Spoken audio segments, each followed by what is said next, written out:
Hello and welcome to the Bearded Mystic Podcast, and I'm your host Rahul N Singh. Thank you for taking out the time today to either watch or listen to this podcast episode.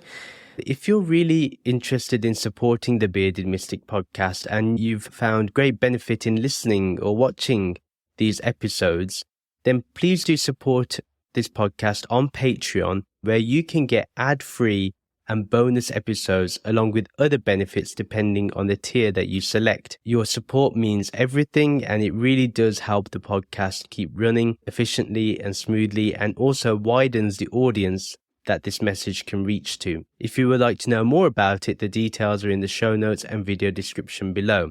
On Saturdays at 11 a.m. Eastern Standard Time, there is a free virtual meditation session along with discussion and Q&A.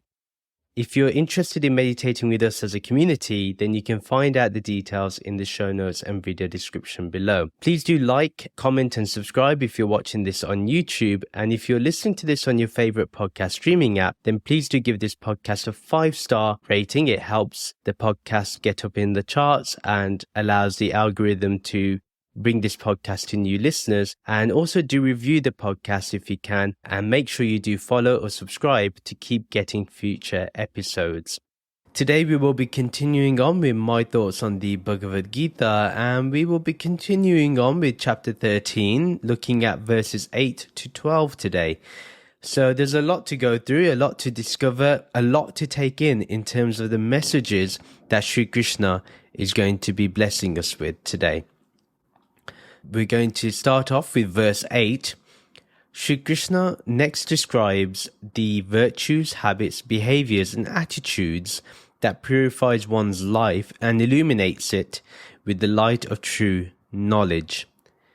So you have humility, the absence of pride and arrogance or seeking for honor, straightforward, unpretentious, and without duplicity, causing the least amount of violence or harm while still adhering to one's dharma, patience, tolerance, forbearance and forgiveness of offences given by another, simplicity, lack of guile and honesty, serving and honouring a guru whose life and actions embody the Vedic ideals, living a sattvic lifestyle while paying careful attention to cleansing and purifying all aspects of one's being, and staying steady, firm and unwavering in one's practices and lifestyle, and acting as the Atma by controlling the manas and indriyas. A lot to go through. So first of all, we know that Sri Krishna is describing to us the virtues, the habits, the behaviors and attitudes that purify someone in order to be ready to shine this beautiful light of the true knowledge. So what needs to happen? This is what our life should look like prior to realization, so we can understand it. And if we apply this, it will make the Brahm Gyan, this knowledge of Brahman, a lot easier to take in and understand and implement and experience in our life. What this can be considered is a work in progress, rather than seeing it as, oh, I can never achieve these virtues. Let's have a look at what these habits, virtues and behaviors are, and attitudes, and see how they apply to us in our day-to-day life. So one is having humility, the absence of pride and arrogance or seeking for honor, and then being straightforward, unpretentious and without duplicity. So let's look into those two qualities together. In my opinion, humility is an important attribute to have, and it's the first one that Sri Krishna utilizes. So think about the importance here of humility. One, in order to even allow oneself to have knowledge, humility is definitely needed. If you say you know something, you're not being humble enough to learn more, and you've closed your mind to more knowledge. A true devotee, a true bhakta, a true jnani is always seeking more knowledge and never feels satisfied that, well, they are satisfied within, but they know that there's a lot more to know, and there's a continuous refinement that occurs. So they're humble enough to accept that, humble enough to allow that to happen. And most importantly, when nothing belongs to us, how can we have this false sense of pride, right? How can we be like, oh yeah, this is all mine, and I have this, and this is my possession. This is false. I have this much knowledge. That's falseness. That is not going to help us develop spiritually or allow us to be broad-minded enough. And then if we are arrogant about what we possess with our life, it's really ridiculous when you think about it. If we look at the field in general, the field is not just our human body, but also this whole massive universe. And we are nothing, not even a blip, not even a speck of dust in this universe. So it's really important for us to understand that there's no need for us to have this sense of arrogance and having this false sense of pride. Our actions must be done with humility and not for seeking honor or power over others. We don't want to be there to overpower others or to show that we're better than others. No, we look at the teachings of the saints and the sages of India. They've called themselves das, servants of the devotees. Can you imagine someone who's a knower of Brahman is saying this? And we, in our false pride, will be like, well, I know this. I am a Brahmgyani. I am a knower of Brahman. There's no need for that. Yeah, first of all, if our actions are speaking, we don't need to say it. And if we say it, our actions better match up. So, in my opinion, it's always best to be humble, be sweet, bow to others, see this Brahman in all. If you see Brahman in everyone, because Brahman is the only reality, you can't have pride. You can't be arrogant. You can only be humble. So humility is a very important attribute to have. Then one needs to be straightforward, unpretentious, and without duplicity. For example, we need to be straightforward with others. Speak clearly and respectfully express what we feel. If we disagree with someone, we say it. Don't pretend to agree with someone when you disagree. This is what brings up fights in the future. If we were honest with people and we had the humility to accept the honesty of others, this world would be a better place. We would have more productive discussions, more productive knowledge, more productive understanding. But instead, what happens is we know that there's certain things in society we can't say. And because of that, we can't be straightforward. And whoever is straightforward, we say that person's crazy. When really the crazy person is the one that is not able to take in the truth, that is not able to allow others to be straightforward, who's not humble enough to be humbled. A saint or a sage or a rishi, they'd be like, criticize me. It doesn't matter. Maybe I need to know more. But a person who's an egoist, who's full of ahankar, full of ego and arrogance, they will never see in that way. Nobody should feel that we are fake or false. Like if someone comes across me in real life, like for example in person, they shouldn't be like, well, you know what? This guy's different. He's one thing on the podcast, but one thing when you meet him in person. He talks about humility here, but when we met in person, he didn't even bow. He didn't even smile at me. Like, those are the things that people look for. And I'm sorry, but damn right should people look at this, because if you are not presenting, or if I'm not presenting what I say I do or should do, it becomes problematic. And the number one thing that's happened in spirituality these days is that a lot of people are masquerading as spiritual people, but have zero spiritual attitude, zero spiritual virtues, attributes, behaviors. You just don't see any of it. And this is something we have to avoid. And we can avoid this if we keep logic and rationality at the forefront. That's the number one thing too. And we're not to deceive others in life, in business.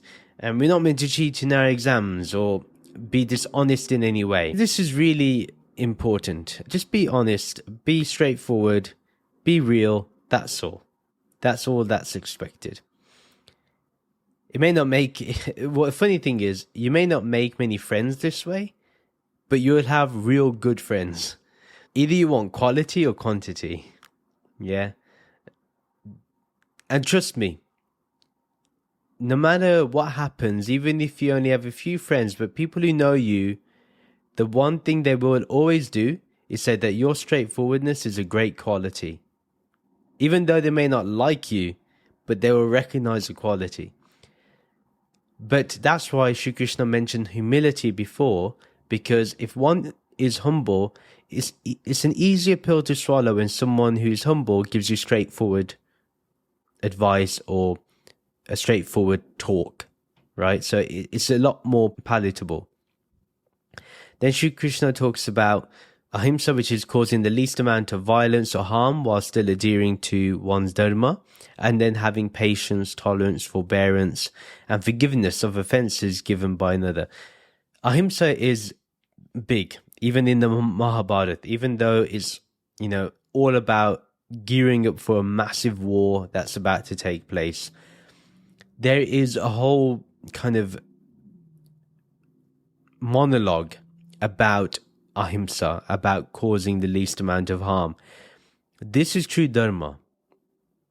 Dharma is always ahimsa. And don't think ahimsa is about just picking up a sword or picking up a gun and hurting someone. That's not just what ahimsa means. Ahimsa is also within thought. If you are there thinking you're better than somebody due to religion, due to caste, due to color, due to creed, whatever, then you're being violent. And the reason why you are causing harm is because you believe in dualistic thinking. You believe in dualism. If you feel you're better than someone, or you feel that you have the right God and they don't, that type of thing is still violence. One thing we need to understand also is that ahimsa just doesn't mean non-violence. I know that is sometimes translated as being non-violent. Yes, it's not violent in the terms of to cause terror or to cause pain and suffering, but it's just a path of least harm. And I think that's a better explanation, and it's more appropriate and more logical and rational. Most of all, the actions we take that causes the least amount of harm has to be linked with our dharma, which is liberation. Dharma is not religion or some spiritual beliefs. It's a lot more than that. It's your personal path towards liberation. However you may do it, whatever path you take in order to get there, the thing is, your path needs to at least be one of least amount of harm to others and yourself most of all. Just remember that the pain that you cause to others will eventually be inflicted back upon you. Not necessarily that others will do it, but the guilt will play on in your mind eventually. Sometimes we find that people do so many bad things to others, and it's only towards the last few moments of their life, all that pain and suffering they gave to others comes rushing to them, and you see them depressed and upset. Some don't, obviously. Some may have to experience it in their next life, but nobody escapes when they create intentionally more harm to others. One should also be patient. They should never rush into thinking something or rush into action.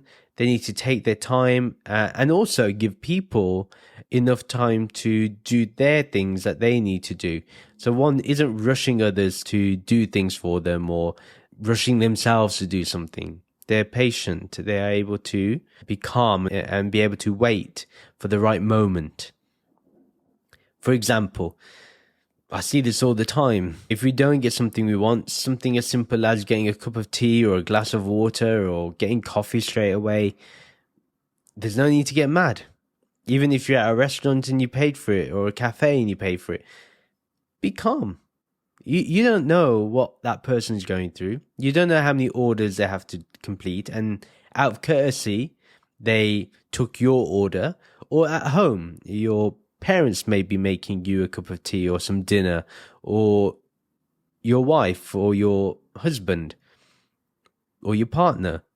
Be patient and wait. Maybe they're cooking breakfast too, and you're expecting them to make a cup of tea too. What are you doing? If you're just sitting down doing nothing and then you expect everything to come to you, you're lacking patience, and not only lacking patience, but also lacking the decency to help others. And that is not also a good quality to have. Have tolerance towards others, accept what they believe in or do, or the way they act. There's no need to be so intolerant of other people's beliefs. If someone believes in a God, let them be. I don't believe in a God, and I'm fine with that. And whoever believes in God, that's up to them. I believe in non-duality completely. There are people who believe in duality. That's fine. I can't change that. But what needs to happen is one should be clear on their philosophy in general, but be tolerant. Just because somebody says something intolerant about your religion or your beliefs, you don't have to react with more intolerance. Have the tolerance to understand that what they're saying, maybe they're not aware of. And if you're fighting someone who's blind, just be careful that you don't get blind also by your own beliefs that are meant to illuminate the truth for you. And then have forbearance. It's okay to endure a little pain or suffering, especially if someone doesn't mean it. Like, for example, a child steps on your toe. They don't mean to hurt you. So instead of like getting angry at them, just understand that they didn't mean it and it wasn't intentional. Or if you're in the heat for a bit, be able to take in a bit of heat, or if it's too cold, be able to have tolerance for that cold for a bit. Just having that endurance is very important. And endurance brings strength not only for the body, but also for the mind. So it's really, really good. And then forgive others. Why keep grudges? Be smart and be straightforward. Forgive, but don't completely forget, because we do need to be alert. A lot of people just forgive. Sometimes they wear their heart on their sleeves and they just forgive others and they forget about what that person did. No, you should always remember what that person did. You can continue to forgive them, you can love them, but you don't necessarily have to be around them. And you can make that choice. And you can also gauge whether that person who did that thing wrong to you or did a mistake towards you, if they're feeling bad genuinely, and you can then assess whether that person should still remain in your life or not. And if they are very genuine in their apology and they feel really, really regretful, I think it's the best thing to do is to accept their apology and move on. And also, if you make a mistake, be humble enough to say sorry. Yeah, just be honest enough to say sorry that you made a mistake and you want to correct your mistake. If you make the same mistake again and again and again and again, something has to, then I don't believe that other person should forgive you. Even in my own case, if I keep making the same mistake again and again, I shouldn't expect that my loved ones should forgive me. Right? It should be that now I should learn. If I say I'm sorry and I'm going to learn, I have to then learn from my mistakes. Then in the next part of the verse, Sri Krishna talks about simplicity and honesty. And then he talks about serving and honoring a guru whose life and actions embody the Vedic ideals. First of all, be simple as much as possible. Don't be clever to fool others or to outsmart others. We're not there to be cunning or trying to cheat other people. We need to be honest to others and mostly be honest with ourselves. Being simple means having a simple lifestyle. There's no need to be extravagant, or if you're going to live extravagantly, it doesn't mean that you have to have the maximum amount of stuff. Simplicity also is being okay with wearing the same clothes now and then. It's not about wearing new clothes all the time. Now we have people who can't even wear the same thing again. This is not only wasteful of the earth's resources, but it's also a sign of not having the ability to calm down and observe one's behavior. And then this sixth kind of quality, which is Charya Upasana, which is about serving and honoring a guru whose life and actions embody the Vedic ideals. This is really, really important. And I feel that in today's day and age, maybe it's the fact that the gurus aren't the same as they used to be back in the Vedic times, but it's really important that we respect them, we serve them, we give them gifts and honor them because of the knowledge that they give. It's very important to understand that the knowledge that they give, talking about Vedanta is not easy. It's not easy to understand, first of all. It's not easy to embody, and even more difficult for that to be transmitted to you as a person. And they have been large-hearted enough to allow you into their fold so you can learn from them. So it's always important to give back, whoever you learn from. Very, very important to give back. But observe their behavior. Are they nice to others? Are they caring towards others? Are they honest to others? Do they understand and still be straightforward? These are the things. Check. Have they read the scriptures? Do they lead a noble life? Are their ideals based on Vedanta? Do they have the correct understanding of Vedanta? Do they love philosophy? Do they do good service towards others? Those are the things. And as I always say, that a true guru, a true honest guru will always have a noble life. They will embody the very knowledge that they share. And if you do have a guru or a friend or anyone like that in your life, don't let go of them. They are the best. They will be the best aspects of your life. That's for sure. Shri Krishna talks about staying steady, firm and unwavering in one's practices and lifestyle, and acting as the Atma by controlling the manas and indriyas. First of all, staying steady and consistent with your practices and lifestyle is actually genuinely quite important. Obviously, you have a simple lifestyle. Maintain this. Keep this going. If you practice certain ideals or qualities, remain firm that you will continue, like being simple, being honest, being caring, being compassionate, being forgiving. Those qualities and behaviors, continue to embody them. If you live a certain lifestyle and others dislike it, but it's based on Vedic principles, then be unwavering towards it. Do not waver at all. Do not move from it at all. Be consistent. And again, be humble to know that your life is being based on the Vedic ideals. And if people aren't ready for this, or they do not want to embrace it, be humble enough to be like, okay, it's fine. They're not there yet. And look to compromise in some aspects, if it can be compromised. Most of the time we can meet a middle ground, and that's ahimsa, the path of least harm. Again, even if you disagree with someone's lifestyle, be open to let people live as they wish.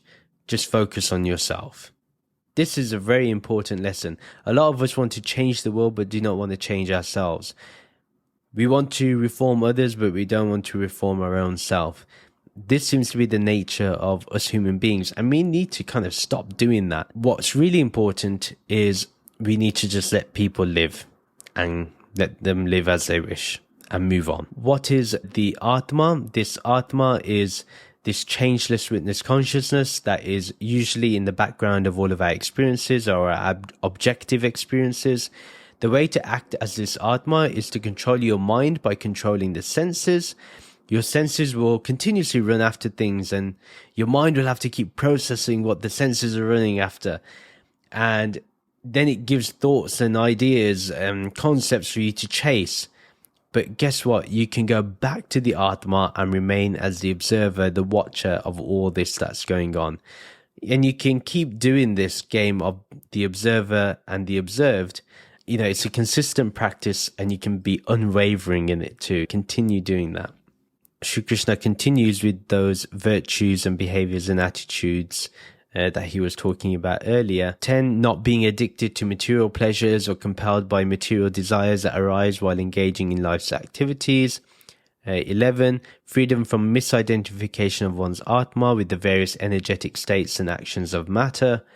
And then 12 is remaining aware of problems caused by birth, death, the aging process, and disease. First of all, not being addicted to material pleasures or compelled by material desires that arise while engaging in life's activities. Do not be attached to any material pleasure. these material pleasures are very, very fleeting. They don't last for long. And you know this from your day-to-day experience. The car that gave you joy when you first got it doesn't remain today. The grade that you got in your exams that you really looked forward to, in the next exam, if you fail, you forget about that pleasure. So do not be attached to any material pleasure. Experience it, but let go of it. That's all you need to do. And very simply, you enjoy something, enjoy it completely, and then forget it, move on. If you have a desire to get something material, and if you can't do it through honest means, then don't go for them. It's really important to live a life of justice and honesty. And when you're performing activities in your life, don't do it for any material desire. Remember, for spirituality, we only care about mukti, about freedom. So just do it for the happiness of action itself. Just do it because it causes happiness for others. Just be as selfless as you can when you're performing your activities in life. And actions don't really need a purpose. Sometimes you think that actions require some sort of purpose. You know, if you're not doing anything with purpose, what's going to happen? Just act for the sake of action. And we know about this because Sri Krishna has taught us before that we are not allowed to think of the fruits of our actions. So when we do this, our default is always happiness, because we don't care whether we get what we want or we don't get what we want, or whether the fruits is going to be positive or negative. We can just remain as we are. And don't think that if I do this in life, then I will get this. This will be the result. This is what I want. Then we're just going to remain stuck in desires for as long as we can possibly think of. Then you have freedom from misidentification of one's Atma with the various energetic states and actions of matter. So simply, we have to go beyond the 5 koshas that we mentioned in the previous episode. We are to go beyond the 3 states of nature, which is sattva, rajas, and tamas. And we have to go beyond this body and all of its elements. This is very, very important as we progress spiritually and understand what Sri Krishna is guiding us towards. We have to move from the identification from the body to the Atma. So we have to start going back to this witness consciousness, going back to this background of awareness and remaining fixed there. So the more we can go to formless awareness, the better. Remember, Nirgun Brahman is our true self. It's the only one that exists. We have to keep identifying our Atma with that and breaking free from that binding force that says that we are just this body and mind. We have to become free of that misidentification. We are to be free from the actions of the world too, meaning just rest in the Atma and let the body and mind deal with the actions. Let Prakriti deal with Prakriti. Just be Brahman. Simple as that. And then remaining aware of problems caused by Janma, which is birth, Mrityu, which is death, Jara, which is the aging process, and Vyadhi, which is disease. First of all, always be alert that problems are caused by basically many things that are related to the body. Because we have a body, there's going to be birth, hence we're here. There's going to be death because we were born. There's going to be an aging process because there's that journey between birth and death. And what's natural is disease. There's not one person who's never faced some form of illness in their life. Even if it's a headache or a stomach ache, indigestion, cancer, depression, heart disease, neurodegenerative diseases. You know, there's so much that we go through. And if you're born, just consider that problems are going to arise. You're going to be hungry. A baby needs to have their diaper changed. You're going to get older. You're going to face the difficulties of life. Life is not going to be easy. Life is not going to be simple. It's going to pull you in all sorts of directions. Desires are going to take you somewhere. Your vrittis, modifications from previous lives, that's going to play its part in your existing life. These things we cannot avoid. If you're born, then you're going to die also. And not only are you going to die, but your loved ones, your close friends and family, they're also going to die. And that's going to create grief. And this is the one thing that people tend to dissuade themselves from understanding. Like, death is very natural. It is something that we have to embrace. There's no such thing as someone dying young or dying old. death just happens to the body.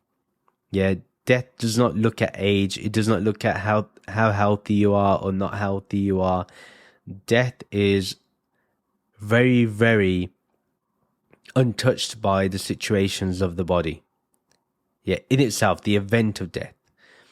Now, obviously, causes of death is something else, but if you know that this is a reality of life, the quicker you can accept death, the better. And once we understand mortality, we can get ready for understanding immortality. So understanding death is very, very important, very essential to spiritual practice, and it should not be ignored. And like I said, if there's going to be birth, death, then in between the body will age, it's going to slow down, it's going to get all sorts of diseases, it's going to go through all sorts of suffering. But remember, this happens to the body, not to the entity that is aware of all this happening to the body. Yeah, the Atma remains untouched, yet the body goes through all of these changes. And the reason why we know this is that the awareness does not get diseased, it's the body that gets diseased. It's the mind that gets diseased, the brain that gets diseased, but not the awareness. And this, it appears to be dualistic. There appears to be two things, but what you realize is that actually even the body is not experiencing pain. Neither is the awareness experiencing pain. Neither is the awareness feeling pain, nor is the body feeling pain. You go beyond both of these things. Like I mentioned, the simplest way to keep this understood is the nature of the body is to age, die, have disease. Yeah, that's a natural process, the hukam of the body. And the Atma is the one that is aware of all of this happening. Simple as that. And that does not die. That just is aware of the problems, not necessarily feels the problems that go on. Then verse 10, a lack of attachment to all possessions and material objects, not attached or bound by children, life partner, the house, and anything else material, and balance and equanimity in the face of desirable and undesirable circumstances of events.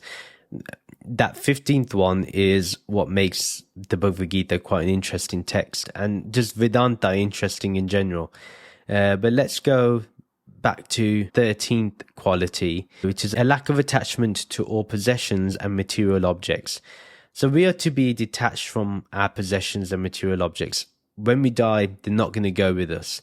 And most of all, they change with times, and our feelings towards them, either we get more sentimental about it, or we lack sentiment about it. We fluctuate a lot, and all these material possessions and objects belong to the earth, and to a larger extent they belong to this universe or to the field, and nothing is mine. Not even this body is mine. This body belongs to nature too.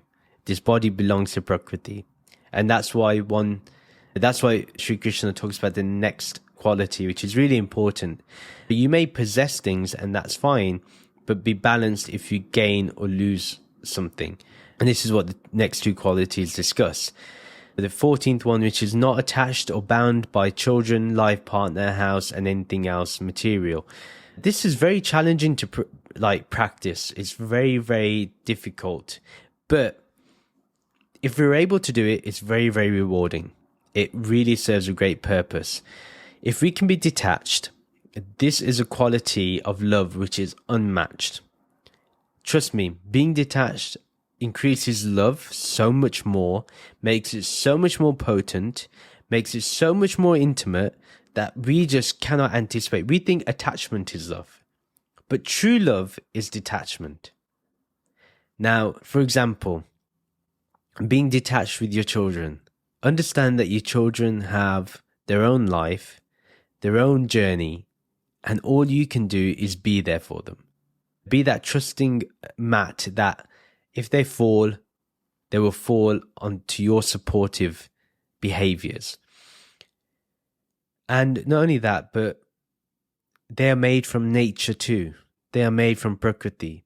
and therefore they are subject to change. They are also subject to decay. They may also die while you're a parent. And as much as it's difficult to lose children, and I know what it's like because my parents have lost a child, but the more you're detached, the better the grieving process is, the easier it gets. That doesn't mean that you don't love them and you're not there for them. Of course, you love them and you always are there for them, but you let them live the life that they should. Even the same thing with your life partner. A lot of times we see that when some people lose their life partner, they just get into deep depression. They go silent, and not in a good way. They go silent in the sense of they stop interacting. We should, even though we love our life partners, we need to be detached too. For example, if they get ill, we need to be detached enough to take care of them. And if we are detached, then we can take better care of them. Yeah. And the same thing with a house or property in general, anything material. Be detached. None of this lasts. No wealth lasts, no property lasts. Everything can decay in a moment. An asteroid could hit the earth and things are destroyed.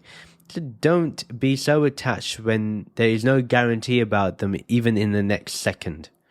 Just remember that anything that you're attached to that is of Prakriti is born, is created, is going to get destroyed one day, is going to get disease or illness, it's going to decay. So the quicker you can get detached, the better. And just mark my words, when you start becoming more detached, watch how vast your love becomes. Attachment is, even though it's very singular, it lacks true intimacy.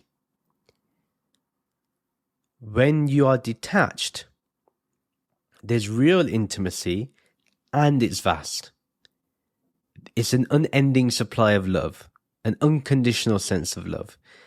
So that's something I can vouch for that happens when we are detached.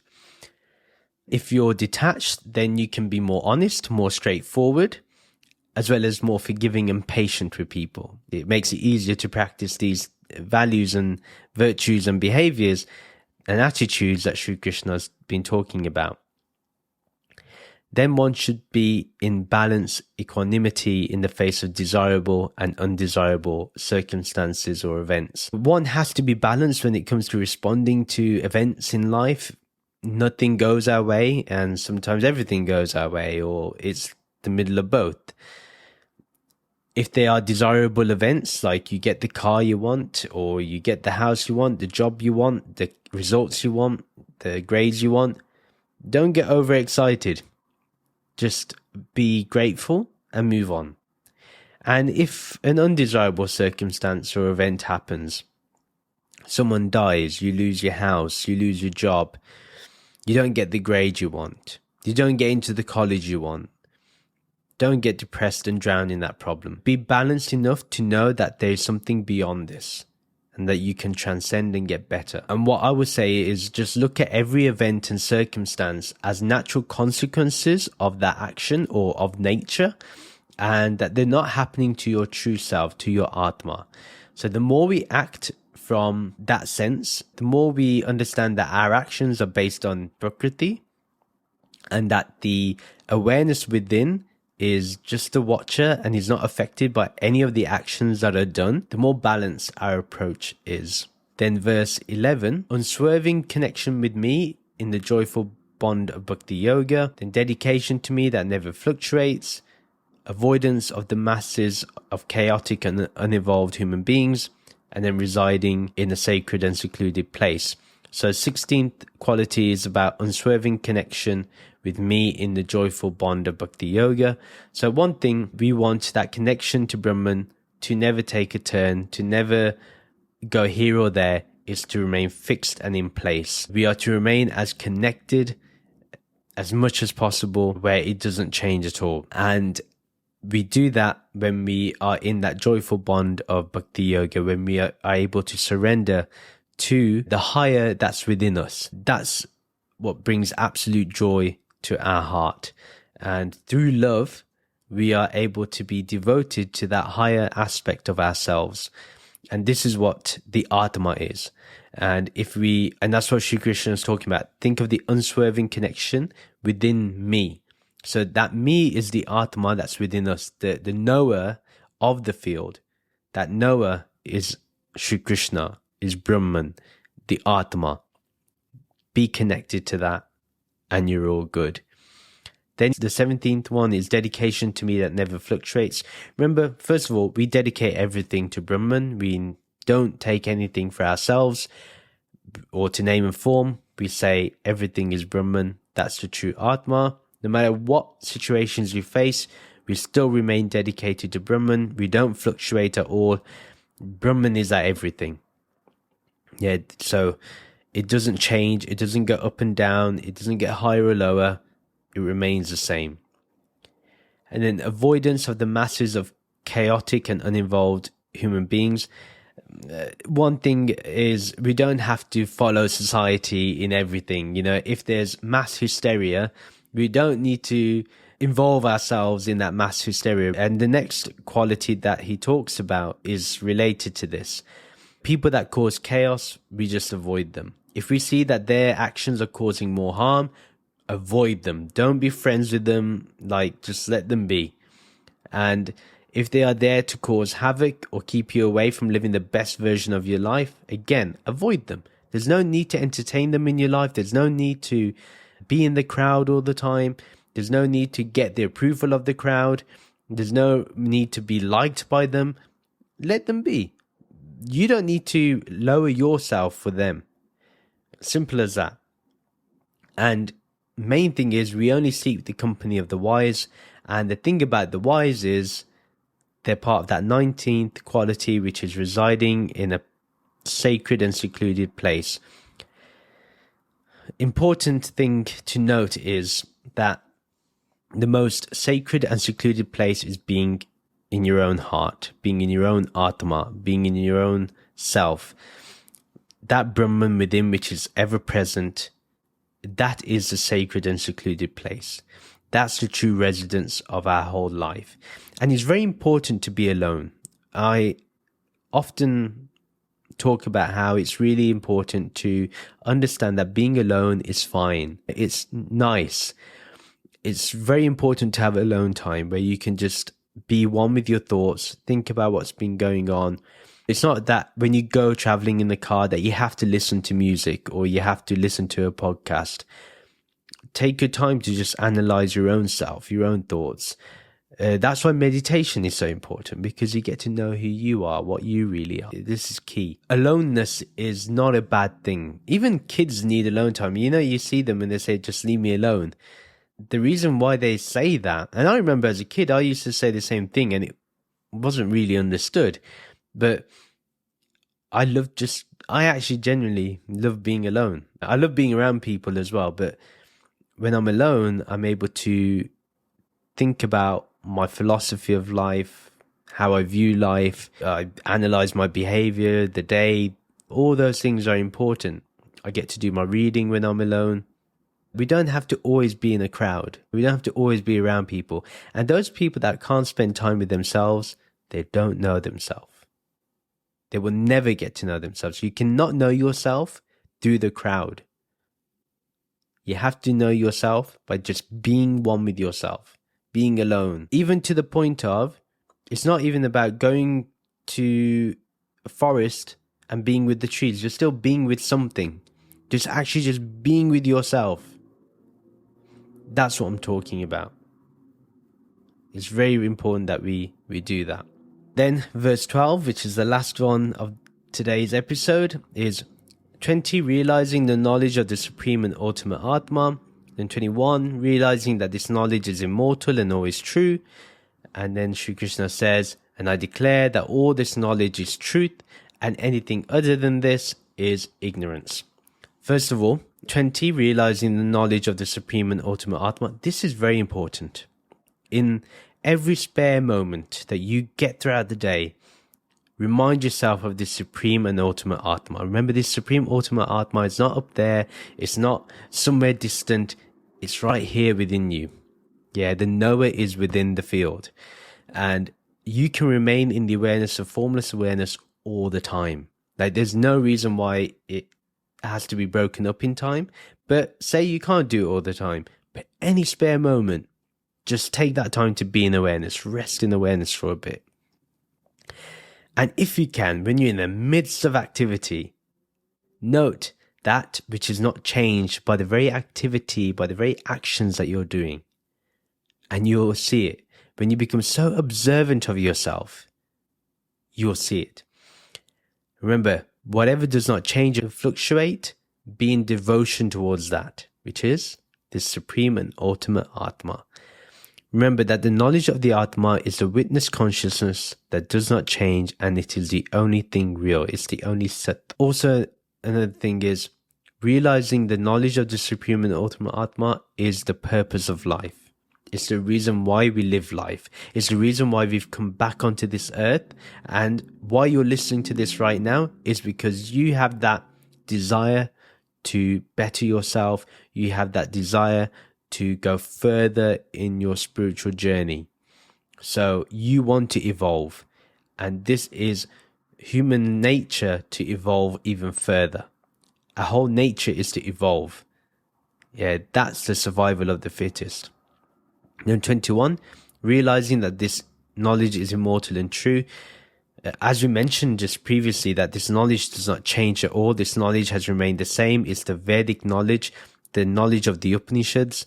It's ancient, it's immortal, it's infinite, it's constantly being here, present. It's beyond existence and non-existence. It's beyond when this universe came into existence, and beyond when this universe goes into non-existence. This remains the same. Its realization is liberation. Its realization is one's freedom from the clutches of time. And this knowledge is always true because we can always access it. There is not one single moment of time, even in moments of extreme despair and distress, it is still present, still very, very present. We just have to be alert enough to enter into it and connect to it. And then Sri Krishna ends with, and I declare that all this knowledge is truth, and anything other than this is ignorance. Remember, he doesn't say untruth, he just says ignorance. So everything that Sri Krishna has talked about right now is the knowledge of the Gyan and its practical application. How can we put it into our lives? How can we relate to other people with this? This is what he's been doing. And whatever differs from this is ignorance. So anything that does not talk about these truths is ignorance. Anything that brings you to duality is ignorance. Anything that tells you that the truth is many is ignorance. The truth is one. So whatever belief moves you away from this eternal path of Sanatana Dharma is worth dropping. You don't need to keep it. You only stay with that belief that takes you towards the eternal truth. In Vedanta, this knowledge is talked about a lot, and the knowledge and the literature relating to all this is so vast that one lifetime will never be enough. So whatever you can do in this lifetime, study Vedanta as much as you can, better yourself, and be a true dharmic individual by following that which is Sanatan, which is eternal. Don't follow that which is changing, which is related to the body. It's not about being a Hindu or being a Sikh or being a Buddhist or a Christian or a Muslim or belonging to a caste or belonging to a race or belonging to a certain gender or belonging to a sexual orientation. That is all related to the body, related to the field. But the one that is aware of this is the true religion. That is the true religion. And that is what Vedanta talks about. That is Sanatan, nothing else. Everything else is merely culture because it's related to the field and to the body. So that is the end of the episode. Thank you very much for listening. If you liked what you heard and liked what you watched, please do share this podcast with your friends and family who may enjoy this content. Do follow me on social media to keep getting updates. Join the Bearded Mystic Podcast WhatsApp community group to continue the podcast discussion. Details are in the show notes and video description below. If you would like to support the Bearded Mystic Podcast, as we discussed earlier, do check out the podcast Patreon page. Your support means everything, and it helps this podcast keep running. Details are in the show notes and video description below. Please do rate this podcast 5 stars and do give a review either on your favorite podcast streaming app or on our website. Details are in the show notes and video description below. Please do like and comment on this video and subscribe to this YouTube channel. Do follow or subscribe to this podcast on your favorite podcast streaming app. Thank you very much for listening to this episode. Let's end with the Shanti mantra and the Soham mantra. Soham, Soham, I am that, I am that. Om Shanti, Shanti, Shanti. Om Peace, Peace, Peace. Namaste.